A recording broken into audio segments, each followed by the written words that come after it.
Every one of these men is on a poster, in a movie, or quoted in some leadership book as a military genius. And every one of them is a story that was sold to you. Not because they were bad, they were all talented, but because the reputation is far bigger than the record. Wars are won by supply lines, by propaganda, and by inheritance far more often than by lone genius. And once you see that pattern, you cannot unsee it. Here are the 6 most overrated generals in history, counting up to the single most famous genius of them all, a man who fed an entire army to the snow and then lost his empire twice.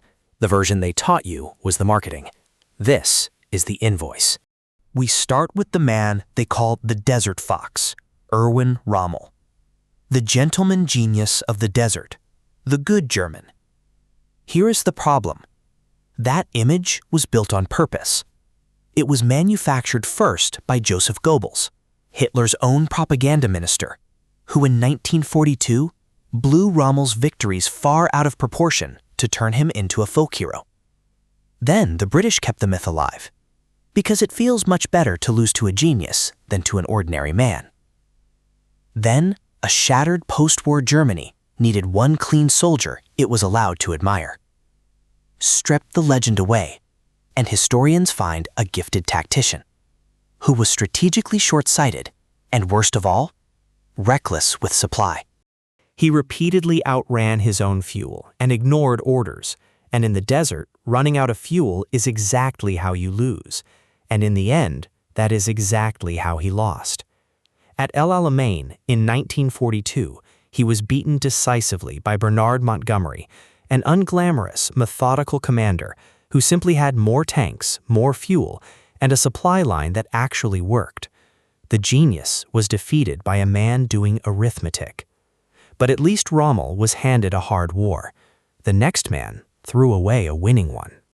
Douglas MacArthur. In 1950, his surprise landing at Incheon was genuinely brilliant. So brilliant that President Truman called it one of the best military operations in all of history. And that is precisely the trap, because MacArthur started to believe his own legend. As his troops pushed north toward the Yalu River and the Chinese border, China's foreign minister warned him again and again that China would enter the war if he kept coming. His own commanders back in Washington were alarmed. MacArthur waved all of it away. So China poured hundreds of thousands of soldiers across the border, and within weeks the Americans were routed all the way back to where they had started.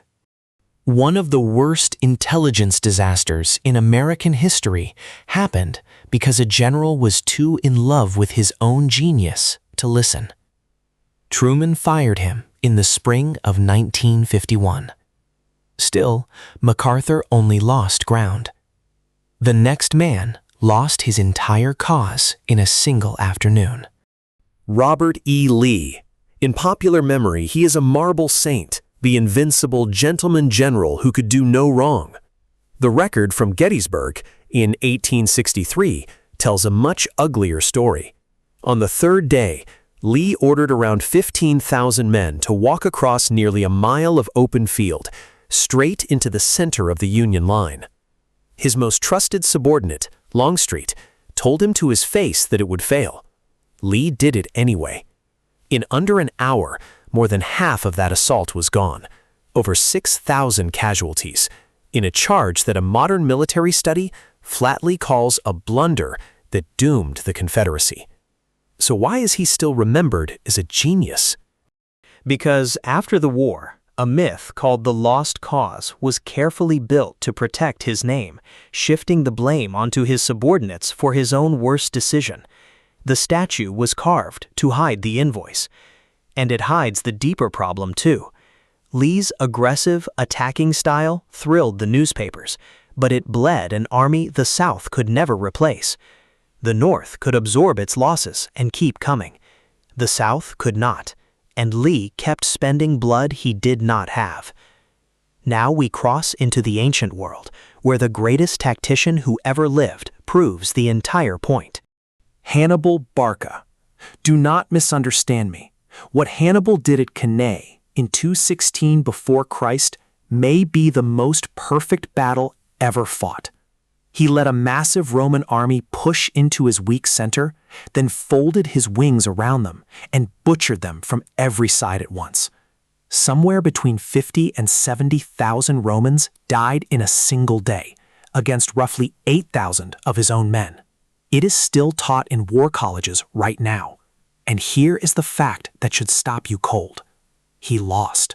He won almost every battle in Italy for years, and it did not matter, because Rome simply refused to surrender and outproduced him.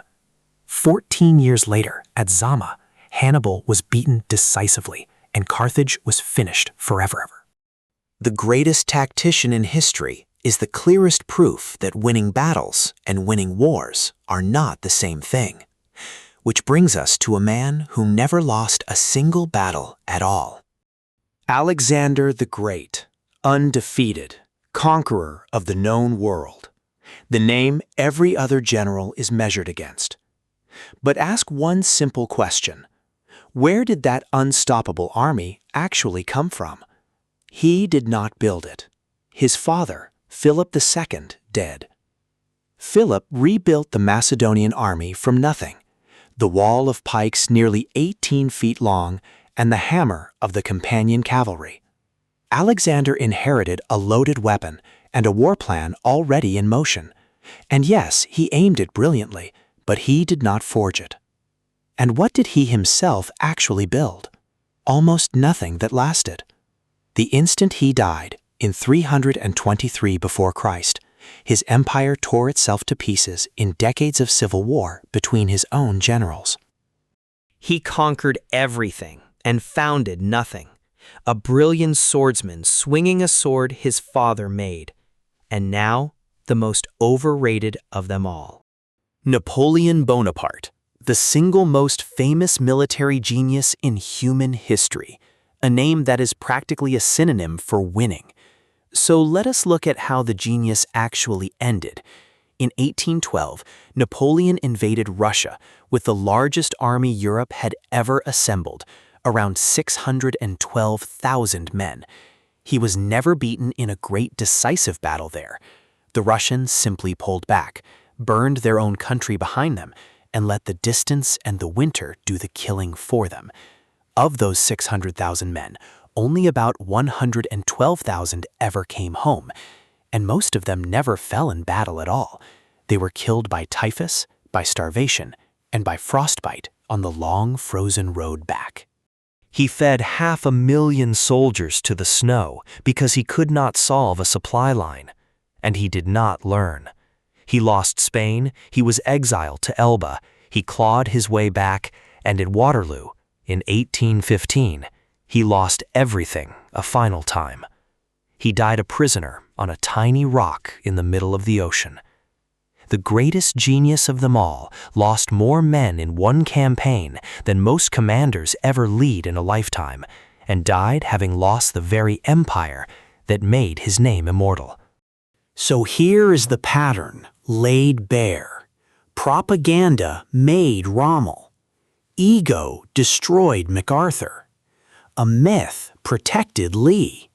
Hannibal won every battle and still lost the war.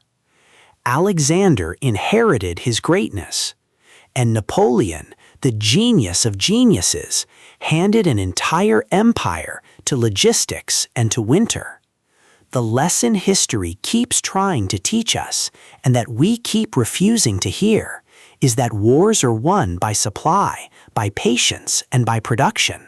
And the lone genius is mostly a story we tell ourselves afterward. So tell me, which one of these did I get wrong, and who did I leave off this list? Fight about it in the comments, and subscribe, because every argument down there becomes the next video.